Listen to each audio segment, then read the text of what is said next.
নমস্কার, বাংলা সাহিত্য চর্চার গ্রুপে তোমাদের সকলকে স্বাগত জানাই। আজকে আমরা কথা বলবো আরেকটি নতুন বিষয় নিয়ে। আজকের বিষয় মাইকেল মধুসূদন দত্তের লেখা মেঘনাদ বধ কাব্য, যা মধুসূদন দত্তের শ্রেষ্ঠ সৃষ্টি বলা যেতে পারে এবং বাংলা সাহিত্যের প্রধানতম এবং একমাত্রও বলা যায় যে সাহিত্যিক মহাকাব্য। সেই মেঘনাদ বধ কাব্যের যে প্রথম স্বর্গ অর্থাৎ অভিষেক, সেই প্রথম স্বর্গের কিছু দিক নিয়ে আমরা আজকের আলোচনা রেখেছি। সকলকে বাংলা সাহিত্য চর্চার পক্ষে থেকে স্বাগত জানাই। প্রথমেই বলি যে মেঘনাদ বধ কাব্য একটি মহাকাব্য, সাহিত্যিক মহাকাব্য। আমাদের সাহিত্য দর্পণকার বিশ্বনাথ কবিরাজ তিনি বলেছিলেন যে মহাকাব্য লেখা হবে অষ্টাধিক স্বর্গে। সেই অষ্টাধিক স্বর্গেই কিন্তু মেঘনাদ বধ কাব্য রচিত হয়েছে এবং তার প্রথম স্বর্গই হচ্ছে অভিষেক। আমরা জানি যে মহাকাব্যের যে মূল রস তা হচ্ছে বীর রস। যতই তাতে করুণার কথা থাক, কারুণ্যের প্রকাশ থাক, কিন্তু বীর রস হচ্ছে মহাকাব্যের প্রাথমিক রস। এবং সেই বীর রসের কাব্য মেঘনাদ বধ কাব্য কতখানি হতে পেরেছে বা পারেনি সেই প্রসঙ্গ বাদ দিয়েও এটা বলা যায় যে অন্তত সেই মহাকাব্যের বীর রসের দাবিটাকে মধুসূদন রক্ষা করেছেন তাঁর কাব্যের প্রথম স্বর্গে। কারণ এই স্বর্গের মধ্যে বীরবাহুর মৃত্যু সংবাদ আসছে, রাজা শোকে আচ্ছন্ন হচ্ছেন, রাজা রাবণের শোকে সভাসদরা আচ্ছন্ন হচ্ছেন, কিন্তু একই সঙ্গে একজন বীরের যে ধর্ম, যে শত্রুর বিরুদ্ধে আবারও প্রাণপণ লড়াই করা, যুদ্ধের জন্য প্রস্তুতি নেওয়া, আবারও কাউকে সেনাপতি পদে অভিষিক্ত করা, সেটা কিন্তু এই স্বর্গে আছে। কারণ বীরবাহু মারা যাচ্ছে, রাবণ নিজেই যুদ্ধে যাবেন ঠিক করছেন। এই অবস্থায় মেঘনাদ অর্থাৎ ইন্দ্রজিৎ তিনি যুদ্ধে যাবেন বলে রাবণের কাছে প্রার্থনা জানাচ্ছেন এবং রাবণ সেনাপতি পদে ইন্দ্রজিৎকে বা মেঘনাদকে বরণ করছেন। ফলে এই কাব্যের প্রথম স্বর্গে একটা আপাত বীরবাহুর মৃত্যুজনিত কারুণ্যের প্রকাশ থাকলেও তাকে কাটিয়ে উঠে এই কাব্য যে মহাকাব্যের বীর রসের ধর্মকে রক্ষা করতে চাইছে, কাব্যের বিষয় অর্থাৎ এই স্বর্গের বিষয় এবং অভিষেক এই নামটার মধ্যেই কিন্তু সেই তাৎপর্য আছে। অর্থাৎ বীরবাহু মারা গেছে ঠিকই, কিন্তু রাবণ আবার নতুন উদ্যমে যুদ্ধযাত্রার জন্য প্রস্তুতি নিচ্ছেন এবং রাম বাহিনীর বিরুদ্ধে তিনি তার অন্যতম বীর পুত্র মেঘনাদকে তিনি সেনাপতি পদে অভিষিক্ত করছেন। ফলে অভিষেক নামকরণটা খুবই তাৎপর্যপূর্ণ, স্বর্গের বিষয়বস্তুর সঙ্গে তা সঙ্গতিপূর্ণ এবং যে কথা বলছিলাম যে একটি মহাকাব্যের যে বীররসের আদর্শ, সেই বীররসের দাবিটাকে একেবারে প্রথমেই তার বীজটাকে বপন করছেন কিন্তু এই প্রথম স্বর্গে। এই স্বর্গে আমরা যে কয়েকটা চরিত্রকে পাচ্ছি তার মধ্যে নিঃসন্দেহেই রাবণ চরিত্রটা অনেকখানি প্রকাশিত। এবং সেই রাজা রাবণ কেমন আমরা বলতে পারি যে মধুসূদন দত্ত যে রাবণ সম্পর্কে বলছেন যে হি ওয়াজ এ গ্র্যান্ড ফেলো, অর্থাৎ তার কাছে রাবণ হচ্ছে একজন মহান মানুষ, যে তার কল্পনায় তার একটা বলা যেতে পারে যে তার একটা উদার মানে তার যে চিন্তা ভাবনা, যে রাক্ষস চরিত্র রাবণ, সেখান থেকে একটা উদার চিন্তায় 19 শতকের নবজাগরণ তথা মানবিকতার মাপকাঠিতে সব কিছুকে বিচার করার, মানুষকে মানুষের মর্যাদা দিয়ে প্রতিষ্ঠিত করবার যে দর্শনটা, সেখান থেকে মধুসূদন রাক্ষস নয়, একজন বীর রাজা রূপে এবং একই সঙ্গে একজন আদর্শ পিতা রূপে, রক্তমাংসের মানব চরিত্র রূপে তিনি কিন্তু দেখিয়েছেন রাবণকে। যে রাবণ একই সঙ্গে বীরবাহুর মৃত্যুতে কান্না করেন, তিনি দুঃখ প্রকাশ করেন। আমরা দেখব যে যখন তার মন্ত্রী তাকে বোঝাচ্ছেন যে এই জগৎ তো মায়াময়, এখানে জন্ম মৃত্যু সবই থাকে, তা নিয়ে তো দুঃখ করার কিছু নেই, তাই তিনি বলছেন বৃথা এর দুঃখ সুখ যত মোহের ছলনে ভুলে অজ্ঞান যে জন। অর্থাৎ এই জগৎ সংসারে সবই তো মায়া, সেই অবোধ যে এই মায়ার খপ্পরে পড়ে, এখানে সুখ দুঃখ সবই তো নিমিত্ত মাত্র, দুঃখ করে লাভ নেই, অজ্ঞান যে জন সেই দুঃখ করে। তখন একটি চমৎকার কথা তার মন্ত্রীকে অর্থাৎ সারণকে বলছেন রাবণ, যা কহিলে সত্য, ওহে অমাত্য প্রধান সারণ জানি, হে আমি এ ভবমণ্ডল মায়াময়, বৃথা এর দুঃখ সুখ যত, কিন্তু জেনে শুনে তবু কাঁদে পরাণ অবোধ, হৃদয় বিনতে ফুটে যে কুসুম, তাহারে ছিঁড়িলে কাল বিকল হৃদয় ডোবে শোক ও সাগরে। এই যে হৃদয়ের মধ্যে যে কুসুম ফোটে তাকে যদি সময় মহাকাল ছিঁড়ে নেয় হৃদয় থেকে, তাহলে তো শোকসাগরে হৃদয় তো ডুববেই। অর্থাৎ আমার হৃদয়েরই তো ফসল ওই বীরবাহুরা। তাকে যদি কাল কেড়ে নেয় আমার থেকে, কান্না কি হবে না? হৃদয় কি কাঁদবে না? এখানেই তো একজন রক্ত মাংসের পিতা রাবণকে আমরা দেখতে পাচ্ছি। আবার বীর রাবণ, রাজা রাবণ, তিনি আবার একই সঙ্গে শুনতে চাইছেন, এতেক বলিয়া রাজা দূত পানে চাহি আদেশিলা, কহ দূত কেমনে পড়িল সমরে অমর ত্রাস বীরবাহু বলি। অর্থাৎ তুমি বলো তো কীভাবে যুদ্ধ করতে করতে শেষ পর্যন্ত মৃত্যুর কোলে ঢলে পড়ল আমাদের বীরবাহু। এই যে বীরবাহু একজন বীর, ক্ষত্রিয়ের ধর্ম সে নিভিয়েছে, যুদ্ধ করতে করতে বীরের মতো প্রাণ দিয়েছে, দেশপ্রেমিক সে, বহিরাগত রাম বাহিনীর বিরুদ্ধে, বানর বাহিনীর বিরুদ্ধে লড়াই করতে গিয়ে সে প্রাণ দিয়েছে দেশের জন্য। কেমন করে সে প্রাণ দিল, সেই যুদ্ধযাত্রা, সেই যুদ্ধ জয় না করতে পারলেও সেই যে নিজেকে নিঃশেষ করে দেওয়া দেশের জন্য, তার সেই দেশপ্রেম, তার সেই আত্মত্যাগ, তার সেই বীর লড়াইয়ের গল্প একটু শোনাও তো দূত আমায়। এ কথা যখন বলেন তখন কিন্তু আমরা বুঝতে পারি যে ক্ষণিকের আগেই যে দুঃখ পিতা হিসাবে, সেই দুঃখ বলে একজন রাজা তার বীর সেনাপতি স্বরূপ বীরবাহু, যিনি তার সন্তানও বটে, তার সেই বীরত্বের কথা শুনতে চাইছেন। এই যে একই সঙ্গে একজন আদর্শ পিতা আর আদর্শ রাজা, তাদের দ্বন্দ্বটা খুব চমৎকার একটা ডাইনামিক ক্যারেক্টার রূপে আমাদের কাছে এই রাবণ চরিত্রটাকে তুলে ধরেছে। শুধু তো এখানেই শেষ নয়, অন্যত্রও তো আমরা দেখব যে তিনি শেষ পর্যন্ত এই স্বর্গের নামকরণ অনুযায়ী আমাদের মেঘনাদকে সেনাপতি পদে বরণ করছেন। কিন্তু তার আগেও তার দুঃখ হচ্ছে, এক পুত্রকে হারিয়েছেন, বীর ভ্রাতা আমাদের কুম্ভকর্ণ প্রাণ দিয়েছে। এই অবস্থায় একমাত্র সম্বলস্বরূপ বীরপুত্র মেঘনাদকে হারাতে তিনি আর চান না। তাই তো মেঘনাদ যখন যুদ্ধে যাবেন বলে প্রস্তুতি নিচ্ছেন, কারণ পিতা নিজেই যাবেন বলে ঠিক করেছেন, রাবণ নিজেই যুদ্ধে যাবেন, আর কাউকে পাঠাবেন না, তিনি থাকতে আর কাউকে হারাতে দেবেন না। একটা বটবৃক্ষ তার ডালগুলোকে বারবার কাটছে, আর তিনি সহ্য করতে পারছেন না, এর থেকে গোড়াই উবড়ে যাক, তিনি নিজেই যুদ্ধে যাবেন। কিন্তু সন্তান থাকতে পিতা যুদ্ধে যাবে, এ তো অপমানকর। তাই মেঘনাদ যখন নিজেকেই সেনাপতি পদে যুদ্ধযাত্রার জন্য অভিষিক্ত করার জন্য রাজাকে, রাবণকে, পিতাকে অনুরোধ করছেন, আমরা দেখব বীরপুত্রকে অভিষিক্ত করার আগে রাবণের সেই হৃদয়ের বিদীর্ণ দশা, পুত্রকে যদি আবার হারাতে হয়, এক সন্তানকে হারিয়ে আর এক সন্তানকে হারাবার আশঙ্কায় ব্যথিত রক্তাক্ত এক পিতা অকপটে বলে বসেন, রাক্ষসকুলো শেখর তুমি বর্ষ, তুমি রাক্ষসকুলো ভরসা, এ কাল সমরে নাহি চাহে প্রাণ, মম পাঠাইতে তোমা বারংবার, হাই বিধি বাম মমপতি। কে কবে শুনেছে লোক মরি পুনঃ বাঁচে?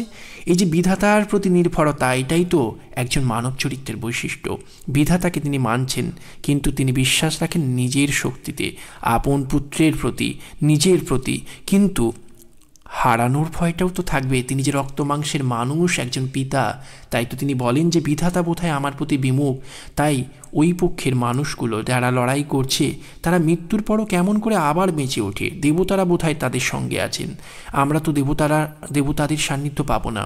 আমাদেরকে যে রক্ত মাংসের মানুষ হিসাবে নিজেদের শক্তিতে লড়াই করতে হবে, সেই শক্তিরও তো একটা সীমা থাকে।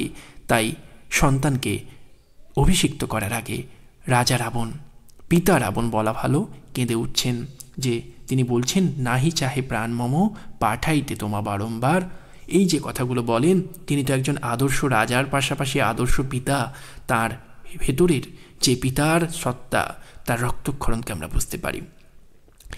এবার আমরা দেখব এই প্রথম স্বর্গেই আরও একটা বিষয় রয়েছে, তা হচ্ছে আরেকটি চরিত্র খুব আলোকিত করা যায়, তা হচ্ছে চিত্রাঙ্গদা চরিত্র।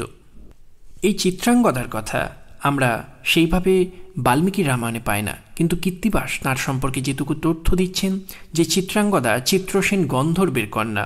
রাবণ তাকে হরণ করে এনেছিলেন এবং বলা যেতে পারে বিষ্ণুর পরেই তিনি তার পুত্র বীরবাহুকে পেয়েছেন।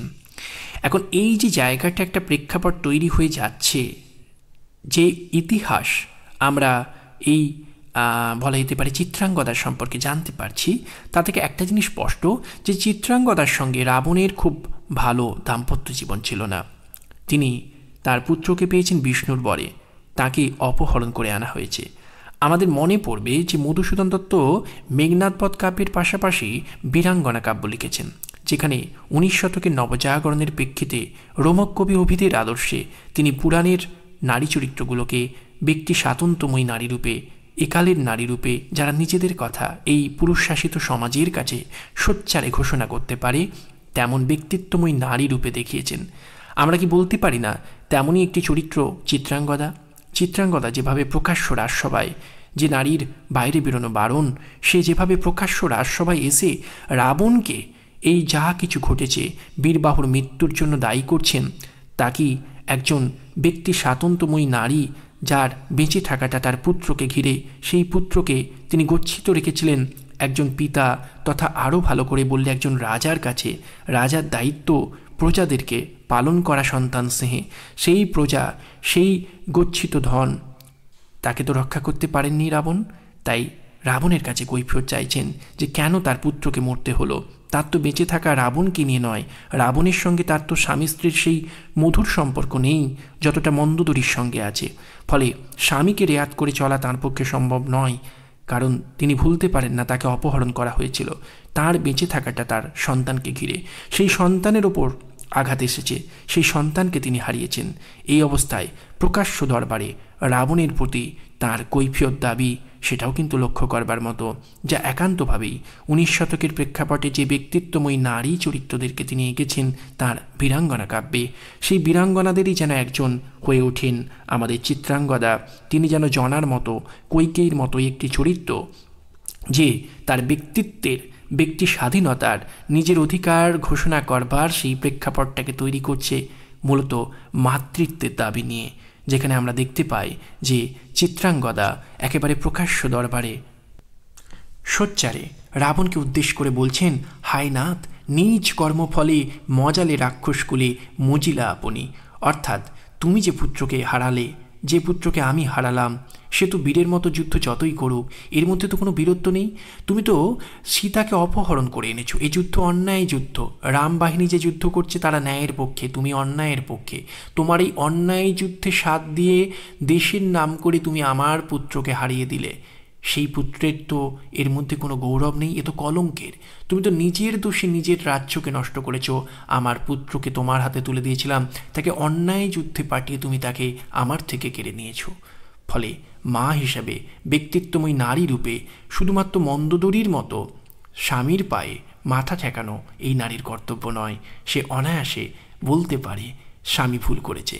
স্বামীর প্রতি স্ত্রীর দায়িত্ব থাকে, স্বামীর প্রতি স্ত্রীর ভালোবাসা, শ্রদ্ধা থাকে, কিন্তু স্বামীকে ভুলটা ভুল বলে ধরিয়ে দেওয়া, লঙ্কেশ্বর রাবণকে ভুলকে ভুল বলিয়ে ধরিয়ে দেওয়া, এ তো মুখের কথা নয়।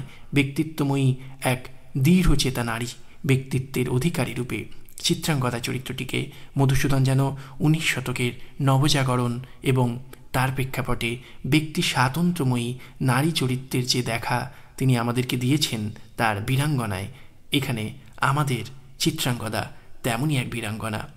সর্বোপরি এই মেঘনাদ বধ কাব্যের প্রথম স্বর্গে নিয়ে আরও একটি প্রসঙ্গ খুব আলোচিত, তা হলো এই স্বর্গে যে শুরুর দিকে রাবণের বিশাল রাজসভার যে বর্ণনা রয়েছে, যে ঐশ্বর্যের বর্ণনা রয়েছে, তার প্রাসঙ্গিকতা কোথায়? আসলে মনে রাখতে হবে যে এই মেঘনাদ বধ কাব্যে রাবণকে একজন বলা যেতে পারে ট্র্যাজিক হিরো রূপে দেখানো হয়েছে। এখন ট্র্যাজেডির বৈশিষ্ট্যই হচ্ছে যে একটি নায়ক চরিত্রের ট্র্যাজেডি তখনই আমাদের কাছে আবেদন ঘন হতে পারে যদি তার চরিত্রের পতনটা খুব উঁচু স্তর থেকে নিচু স্তরে হয়, অর্থাৎ একটা সমুন্নত অবস্থান থেকে যদি নিচে সে গড়িয়ে পড়ে, তবেই তো তার ট্র্যাজেডি আমাদের হৃদয়কে সেইভাবে ছুঁতে পারে।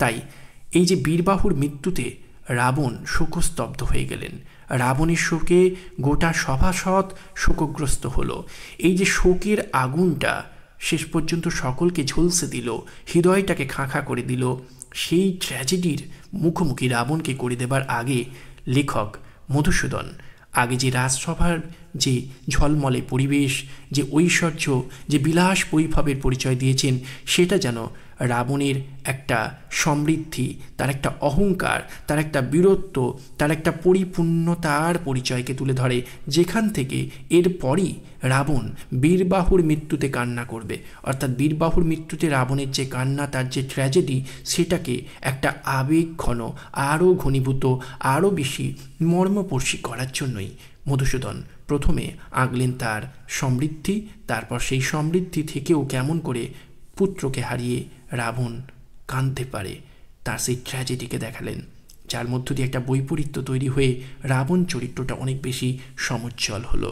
এটাই কিন্তু এখানে বোঝাবার চেষ্টা করেছেন আমাদের মধুসূদন দত্ত। আসলে আমাদেরকে মনে রাখতে হবে যে মধুসূদন দত্তের মেঘনাদবধ কাব্যের নায়ককে, এই নিয়ে একটা প্রশ্ন থাকতে পারে। সেই নায়ককে খুঁজতে গেলে অবশ্যই প্রথম স্বর্গ ধরেই কথা বললে হবে না, বাকি স্বর্গগুলোর দিকেও আমাদেরকে তাকাতে হবে। কিন্তু প্রথম স্বর্গে সেটুকুর আভাস মধুসূদন দিয়েছেন। আসলে এই কাব্যের নাম মেঘনাদবধ হতে পারে, কিন্তু কাব্যের নায়ক আসলে কিন্তু রাবণ। যেমন মহেশ গল্পে শরৎচন্দ্রের মহেশকে গল্পের নামে প্রাধান্য দেওয়া হলেও মহেশের মৃত্যু, মহেশের খেতে না পাওয়া, তার ট্র্যাজেডি, যে আসলে গফুরের ট্র্যাজেডি, যে গফুর মহেশকে দুমুঠো ফ্যান বা দুমুঠো ভাত, একটু খড় দিতে পারে না, সন্তানের মতো মহেশকে প্রতিপালন করতে পারে না, সামন্ততন্ত্রের এমনই পীড়ন, সেই গফুরের ট্র্যাজেডিকে ঘনীভূত করবার জন্যই কিন্তু সেখানে উদ্দীপন বিভাব রূপে আমাদের মহেশকে আনা হয়েছে। ঠিক একইভাবে একে একে বীরবাহু, কখনো বা বীর ভ্রাতা আমাদের কুম্ভকর্ণ, কখনো বা মেঘনাদ, এদের মৃত্যুগুলো একের পর এক ঘটে চলেছে। একটা বটবৃক্ষের একটার পর একটা ডাল ছেঁটে নেওয়া হচ্ছে, তাতে বটবৃক্ষের যে কান্না, তার যে ট্র্যাজেডি, সেটাকে দেখানো হয়েছে। কাব্যের নাম মেঘনাদবধ হলো মেঘনাদের মৃত্যু যেভাবে রাজা রাবণকে এক ট্র্যাজেডির মুখে ঠেলে দিচ্ছে, পিতা রাবণের অন্তরটা ক্ষতবিক্ষত করছে, সেটাকেই আসলে দেখানোর চেষ্টা করা হয়েছে। সেই দিকটাকে মাথায় রেখেই কিন্তু আমাদেরকে মেঘনাদবধ কাব্য পড়তে হবে, রাবণ চরিত্রটাকে বুঝে নিতে হবে। মেঘনাদবধ কাব্যের প্রথম স্বর্গ নিয়ে আজকের আলোচনা এখানেই সমাপ্ত। আলোচনা ভালো লাগলে অবশ্যই চ্যানেলটির সঙ্গে থাকবেন। বাংলা সাহিত্য চর্চার পক্ষ থেকে সকলকে ধন্যবাদ জানাই।